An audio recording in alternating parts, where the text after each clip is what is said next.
कैसे भक्ति का आनंद प्राप्त हो। भक्ति का सम्यक रसपान करने के लिए, आनंद प्राप्त करने के लिए ज्ञान और वैराग्य का प्रखर होना अत्यंत आवश्यक है।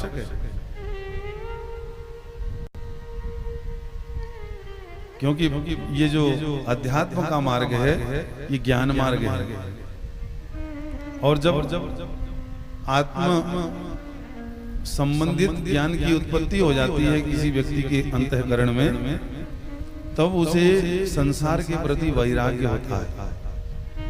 वैराग्य हृदय को शुद्ध कर देता है। बड़ा विलक्षण है वैराग्य। वैराग्य सत्य का बोध करा देता है। वैराग्य के बिना किसी को बोध नहीं होता। अनुराग परमात्मा से तभी होता है जब विषयों का वैराग्य हो जाए। तो इसलिए नारद जी इस बात को भली भांति जानते हैं।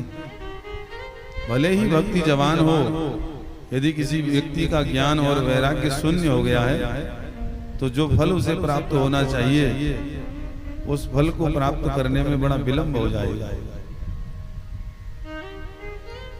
इसलिए सनकादि से जब मिलन हुआ तब नारद जी ने उन्हें दंडवत प्रणाम किया और उनसे पूछा कि आप कृपा करके बताइए मुझे क्या करना चाहिए। सनकादि ने कहा, नारद तुम भगवान के भक्तों में अग्रणी हो, योग भास्कर हो। यदि तुम भक्ति ज्ञान और वैराग्य को स्वस्थ बनाना चाहते हो तो हरिद्वार के पवित्र पावन क्षेत्र में जहां पर आनंद नामक तट है, जहां पर ऋषि मुनि ज्ञानी जन नित्य निवास करते हैं, उस क्षेत्र में जाकर के श्रीमद् भागवत महापुराण का दिव्य आयोजन करो। और जब ये आयोजन प्रारंभ होगा तो ज्ञान वैराग्य अपनी माता के साथ, भक्ति के साथ स्वयं वहां पधार जाएंगे। तो नारद जी ने बिना विलंब किए सनकादि की आज्ञा पा करके हरिद्वार की ओर प्रस्थान किया। वहां पर जो आनंद नामक तट है, घाट है, उस घाट में श्रीमद् भागवत कथा का बड़ा दिव्य आयोजन प्रारंभ किया। जिसको इस विषय में ज्ञान हुआ वे सभी अपने अपने परिवार के सहित, शिष्य गणों सहित अविलंब उस स्थान की ओर चल दिए। चारों ओर इस बात की प्रसन्नता फैल गई कि श्रीमद् भागवत कथा का दिव्य आयोजन होने वाला है। नारद जी ये आयोजन करा रहे हैं, इसलिए चलो सब अपने गृह कार्यों को त्याग करके, छोड़ करके, विराम दे करके चलो, सप्ताह यज्ञ में गोता लगाएंगे। अरे ऐसा मौका फिर थोड़ा ही मिलता है। परमात्मा की अनुकंपा कृपा से यह अवसर मिलता है, क्योंकि जहां भी भागवत की कथा होती है वहां पर भक्ति अपने आप पहुंच जाती है। ज्ञान और वैराग्य की व्यक्ति के अंदर वृद्धि होती है, उसका मन दर्पण शुद्ध हो जाता है। अज्ञान का पर्दा जो मोतियाबिंद की भांति हृदय में पड़ा हुआ है वो छट जाता है। दुखों के बादल छट जाते हैं, सुखों की घटा छा जाती है और प्रभु प्रेम का सावन बरसने लगता है।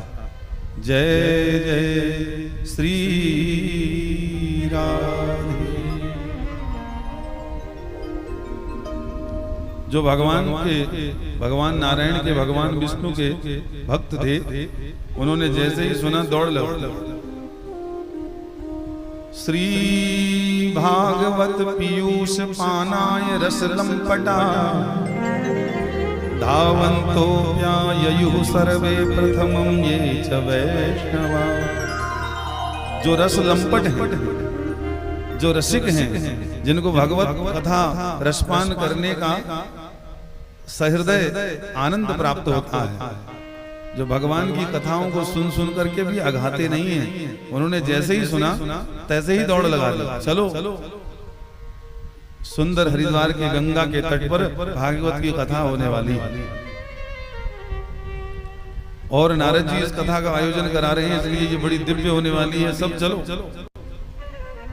तो भृगु जी, वशिष्ठ जी, च्यवन जी, गौतम जी, मेघातिथि, सब बड़े बड़े ऋषि मुनि जिन्होंने ये सुना आयोजन के विषय में, सब अपनी शिष्य मंडली सहित चल दिए।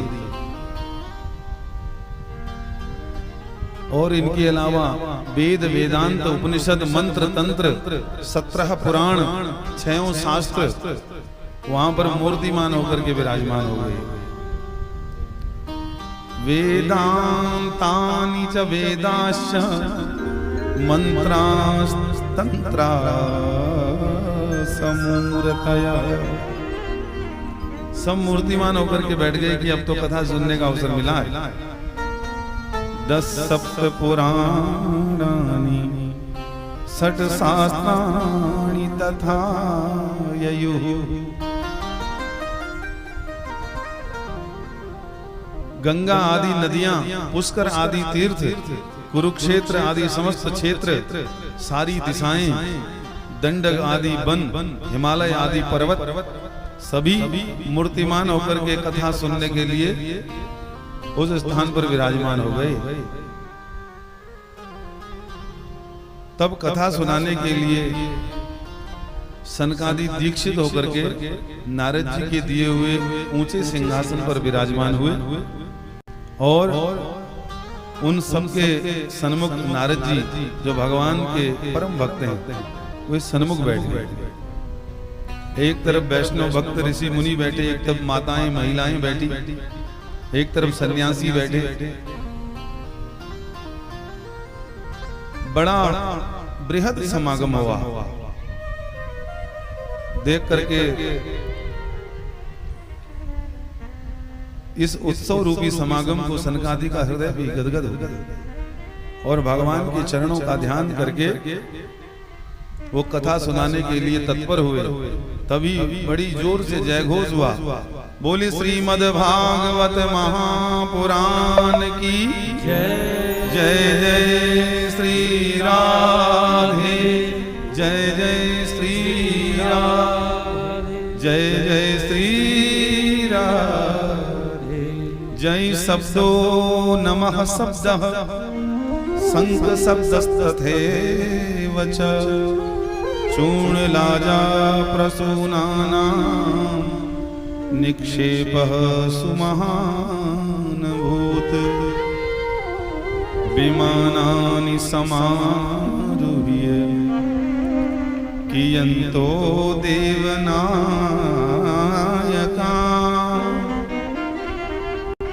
कल्पवृक्ष प्रसूनैस्तान्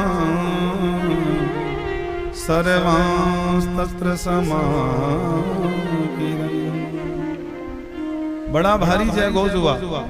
उस जयघोष से मानो आकाश मंडल गूंज गया हो, पूरा वातावरण शुद्ध हो गया, वायुमंडल सुगंधित हो गया, चारों ओर से सुगंधित वायु बिखरने लगी, मानो हरिनाम की खुशबू लेकर के सबको तन्मय बना रही है। ऐसा माहौल बन गया। बड़ी पवित्र वायु सबके मन को हर्षित करने लगी और देवता लोग अपने अपने विमानों पर चढ़ करके आकाश मार्ग से पुष्प वृष्टि करने लगे सब भक्तजनों के ऊपर। देखो